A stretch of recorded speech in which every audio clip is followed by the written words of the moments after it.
Ask yourself a brutal question. How do you kill a river without ever making it disappear?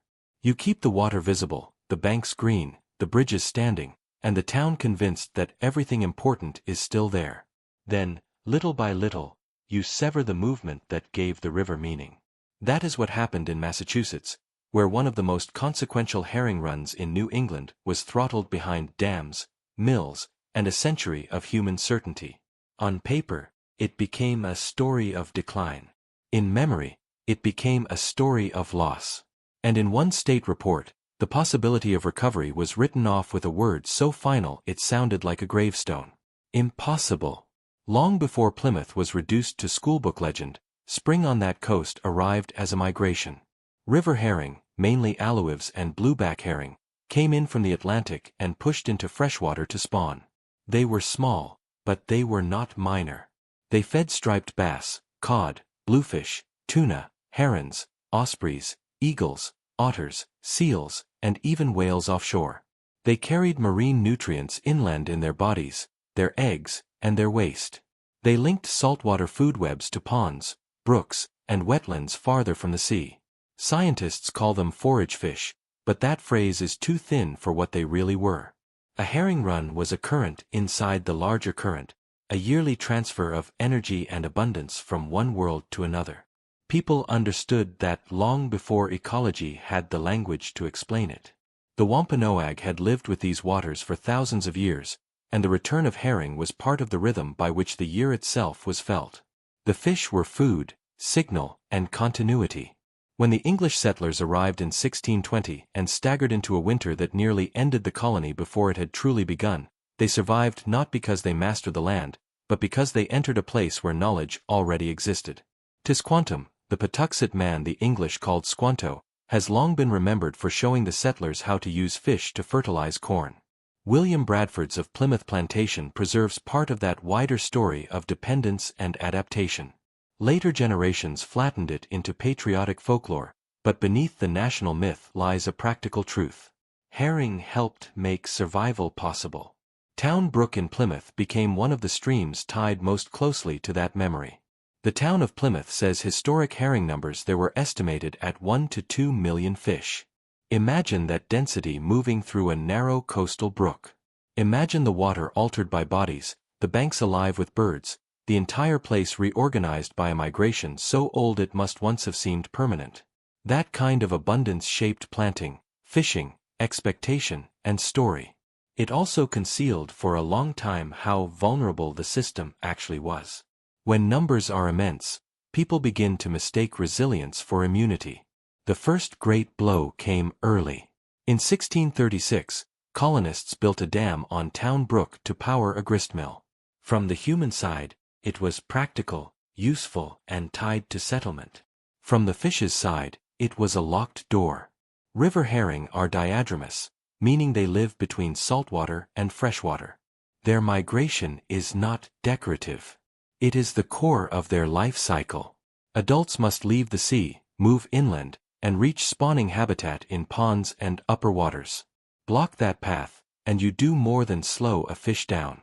You interfere with reproduction itself. One dam became a model for many more. As Massachusetts industrialized, rivers across the state were progressively transformed into systems of barriers, mill ponds, culverts, diversions, and controlled flow. By the modern era, Massachusetts had more than 3,000 dams, many of them obsolete. They no longer served the communities that defended them, but they still blocked fish, trapped sediment, warmed water, and fractured habitat. Streams that once functioned as connected corridors became staircases of interruption. Adults still returned by instinct, gathering below barriers, burning energy in repeated attempts to pass, releasing eggs in poor conditions, or turning back exhausted. The river stayed wet, but one of its oldest circulations had already been severed. This is the kind of damage that hides behind familiarity. People grow up beside dams and begin to see them as natural. The pond behind the wall looks peaceful. The mill beside it becomes heritage. The obstruction is absorbed into local identity until removing it sounds reckless, even disrespectful. Meanwhile, the herring keep failing. A bad run becomes a thinner run. A thinner run becomes a new normal. Collapse often arrives quietly enough that communities learn how to narrate it as inevitability. By the early 20th century, official language had started to reflect that surrender. In 1921, biologist David L.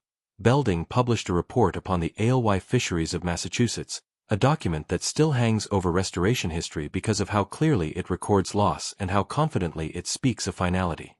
Writing about Taunton's Mill River, Belding concluded that because the stream was badly polluted by manufacturing wastes and obstructed by dams, the re-establishment of the old fishery is an impossibility.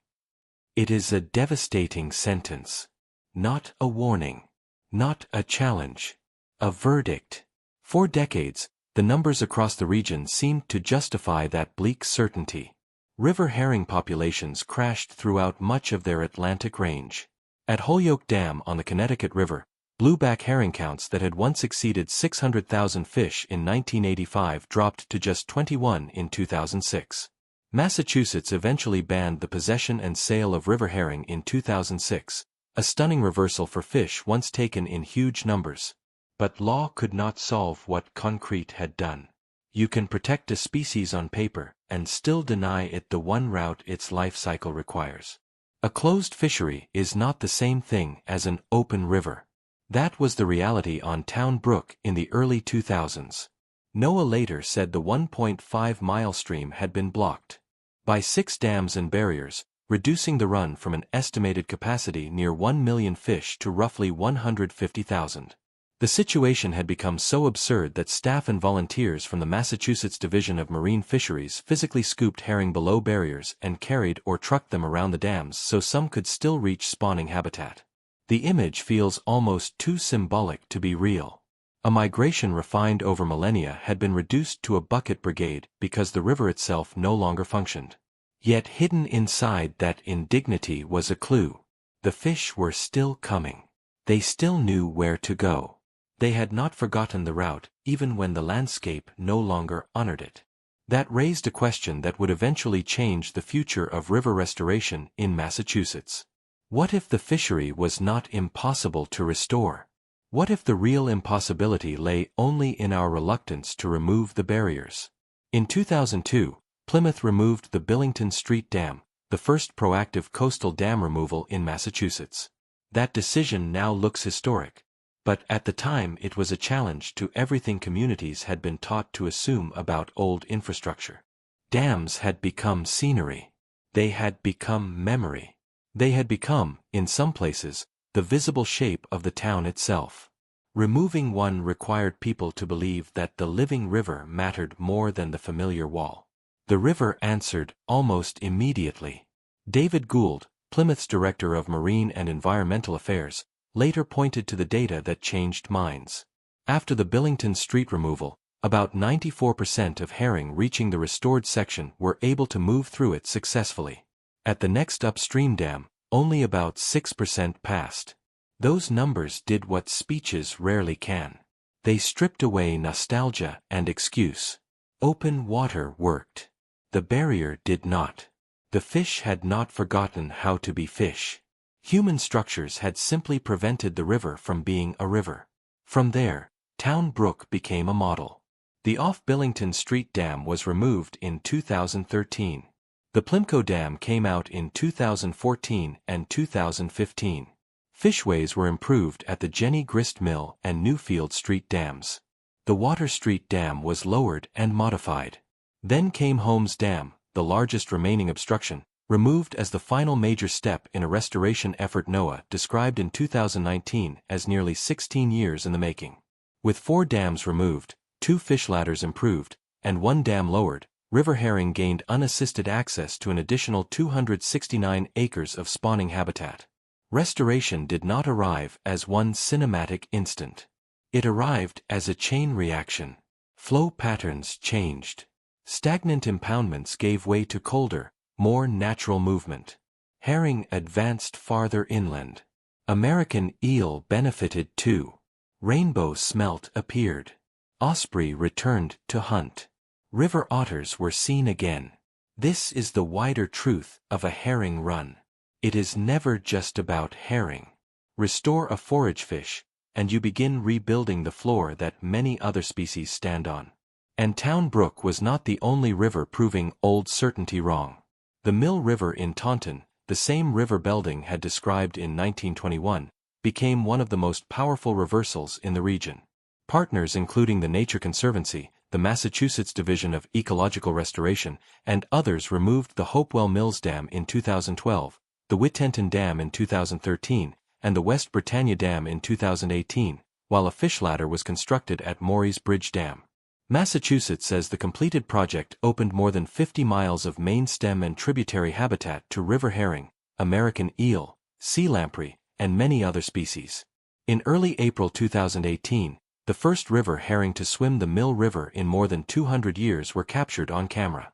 The supposedly impossible fishery had begun to return. The Nature Conservancy later reported that during the 2021 migration season, more than 30,000 river herring ran up the Mill River. Sea lamprey were seen. American eel were seen. Turtles and otters were seen using the system. That is how an old verdict dies. Not in argument, but in footage, counts, and species lists. The report had not been evil. It had simply mistaken contemporary damage for final destiny. Then came the Mystic River watershed, a sharper rebuke still because it lies in one of the most urbanized parts of Massachusetts. If any place fit the modern assumption that restoration works only in postcard landscapes, it was not the Mystic. Yet the Mystic River Watershed Association documented a run estimated at about 198,932 herring in 2012. By 2025, that estimate had risen to roughly 815,000, the largest herring run recorded in the state that year. Not in a remote reserve. Not in untouched wilderness.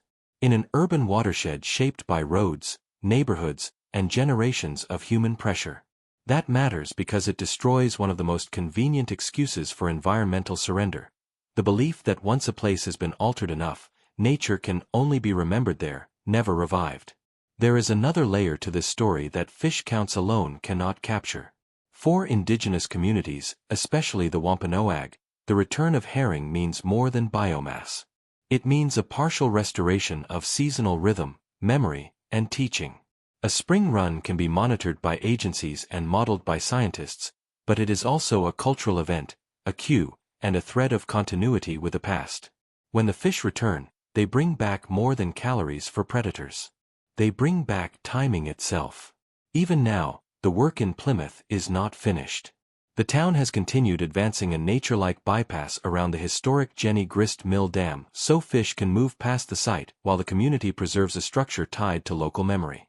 That compromise reveals the deeper question hanging over every dam debate.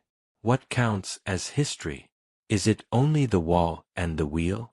Or is it also the older movement of fish, water, and people that made the place worth settling in the first place? Town Brook suggests the honest answer is both, but only if the river is allowed to function. What made the Massachusetts story resonate beyond one watershed was not simply that fish returned, but that the return exposed how much of the previous certainty had been constructed by habit. For generations, communities had been told that old dams were normal, necessary, beautiful, even untouchable. Restoration forced a harder reckoning. Many of those structures were no longer serving mills, towns, or safety.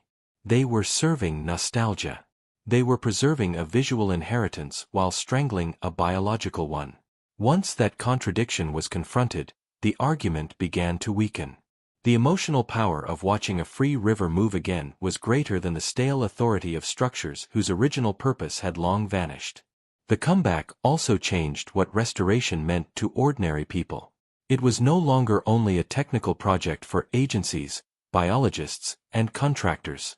On Town Brook, on the Mill River, and in the Mystic Watershed, volunteers counted fish, watched cameras, and followed the migration season as if reading the pulse of a patient who had finally opened its eyes. Children could stand at the water and see something their grandparents had assumed was gone.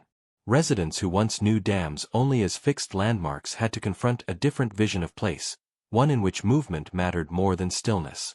A river began to reclaim not just ecological function, but moral imagination.